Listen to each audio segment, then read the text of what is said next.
안녕하세요. 오늘은 좀 흥미로운 기술, 그리고 지정학적 긴장이 얽힌 이야기를 해볼까 합니다.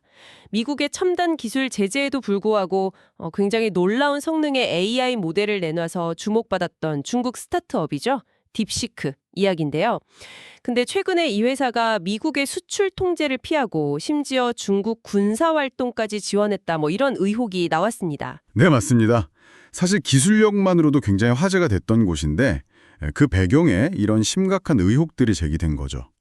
미국의 제재를 어떻게 피했는지, 또 군사적인 연결고리는 뭔지, 사용자 데이터 문제는 없는지 살펴볼 게 많습니다.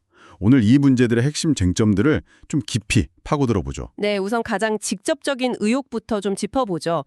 미국 국무부의 고위 관리가 딥시크랑 중국 군의 관계에 대해서 상당히 강한 어조로 이야기했다고요? 네, 핵심은 그거예요. 딥시크가 그냥 기술 기업이 아니라 중국 군부나 정보기관을 자발적으로 그리고 꾸준히 지원해 왔다는 겁니다. 그리고 앞으로도 그럴 가능성이 높다고 보고 있고요.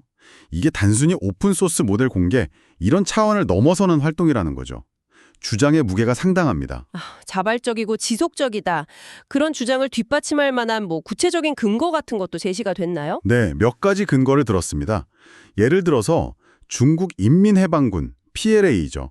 PLA나 관련 방산기관의 조달 문서를 보면 딥시크 이름이 150번 이상 나온다는 거예요. 150번이요? 꽤 많네요. 그렇죠. 그리고 인민해방군 산하연구기관의 기술 서비스를 직접 제공했다는 점도 지적을 했고요.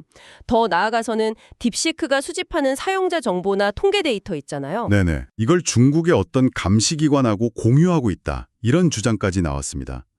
이건 정말 사용자 프라이버시랑 바로 연결되는 민감한 문제죠. 와, 이게 다 사실이라면 정말 파장이 클 수밖에 없겠네요. 특히 기술적인 측면에서 가장 논란이 되는 건 역시 그 칩 문제잖아요. 엔비디아의 최첨단 AI 칩 H100. 이거 미국의 수출 통제 품목인데 이걸 불법적으로 썼다는 의혹. 2022년부터 H100는 중국으로 수출이 금지됐는데 이게 어떻게 가능했을까요? 바로 그 지점입니다. 그래서 우회 경로에 대한 의혹이 나오는 건데요. 딥시크가 동남아시아 쪽에서 서류상 회사, 그러니까 페이퍼 컴퍼니를 세워서 H100 칩을 몰래 들여왔다거나, 아, 페이퍼 컴퍼니요? 네, 또는 그 동남아시아 지역 데이터 센터에 이미 설치된 H100 칩 서버가 있을 거 아니에요. 네. 거기에 원격으로 접속해서 사용했다.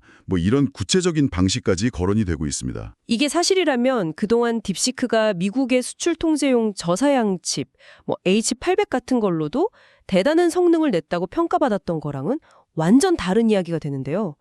기술력 자체에 대한 재평가가 필요해 보이는데요. 정확합니다. 만약에 H100 불법 사용이 맞다면요. 딥시크가 보여준 그 기술적 성과라는 게 상당 부분은 미국의 최첨단 기술에 불법적으로 기댄 결과일 수 있다는 거죠. 그럼 이건 기술 혁신의 진정성 문제도 되고 동시에 미국의 수출 통제 정책이 과연 효과가 있냐 이런 근본적인 질문까지 던지게 되는 겁니다. 관련해서 혹시 다른 움직임도 있었나요? 싱가포르나 말레이시아 쪽에서도 뭔가 있었다고요? 네, 있었습니다.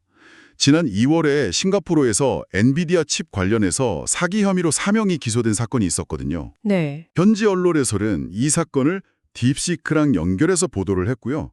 또 말레이시아 당국도 자기들 나라 안에 있는 중국 기업들이 엔비디아 칩 서버를 막 쓰고 있다. 특히 대규모 언어 모델 훈련 같은 데 쓰고 있는지 조사 중이라고 밝혔어요. 아, 그러니까 동남아시아가 제재를 우회하는 경로로 쓰였을 가능성이 점점 커지는 거죠. 그럼 이 의혹의 중심에 있는 칩 제조사 엔비디아는 뭐라고 하나요? 입장이 궁금한데요. 엔비디아 측에서는요. 자기들이 파악하기로는 딥시크가 쓴 칩은 H100이 아니고 합법적으로 수출된 저사양 버전인 H800이다 이렇게 밝혔습니다. 아, H800이라고요? 네. 그리고 현재 중국 본토의 데이터 센터 시장에서는 자기들이 철수한 상태고 미국의 수출 통제 규정을 철저히 지키고 있다. 이 점을 강조하고 있습니다. 그렇군요.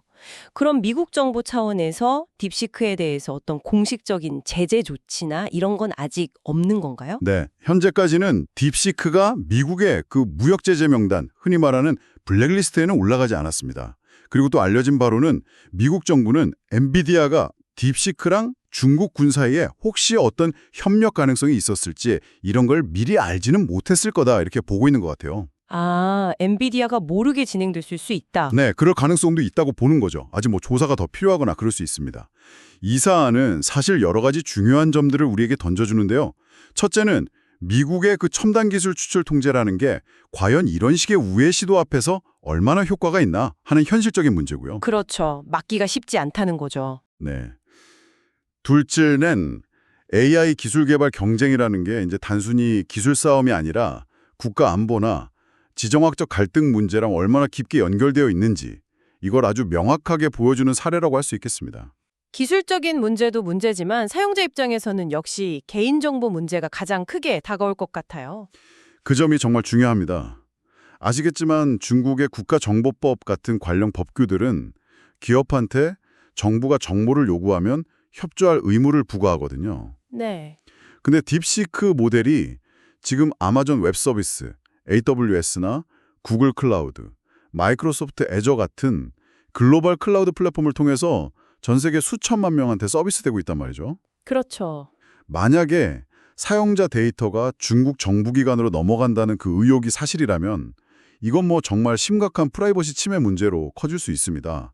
특히 미국 내 사용자 데이터가 차이나 모바일 인프라를 통해서 중국으로 전송된다. 이런 주장까지 나온 상황이라서 국제적인 논란이 더 커질 수도 있고요. 네, 오늘은 중국의 유망 AI 기업 딥시크를 둘러싼 여러 의혹들을 한번 다각도로 짚어갔습니다. 혁신적인 기술력, 그 이면에 제기된 미국의 수출 통제 회피 문제라든지 또 중국 군과의 연계 가능성, 그리고 전 세계 사용자들의 데이터 프라이버시 문제까지 상당히 복잡하게 얽혀있는 사안이라는 걸 알 수 있었습니다. 맞습니다. 기술이 정말 눈부시게 발전하는 만큼 그 기술을 둘러싼 어떤 국제적인 규범이라던가 감시체계, 그리고 기업 스스로의 윤리적 책임에 대한 논의도 이제 더 중요해지고 있습니다.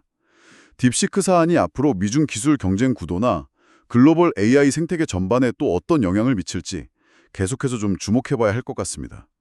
참, 이 복잡한 상황의 여러 면을 깊이 있게 들여다보는 시간이었습니다.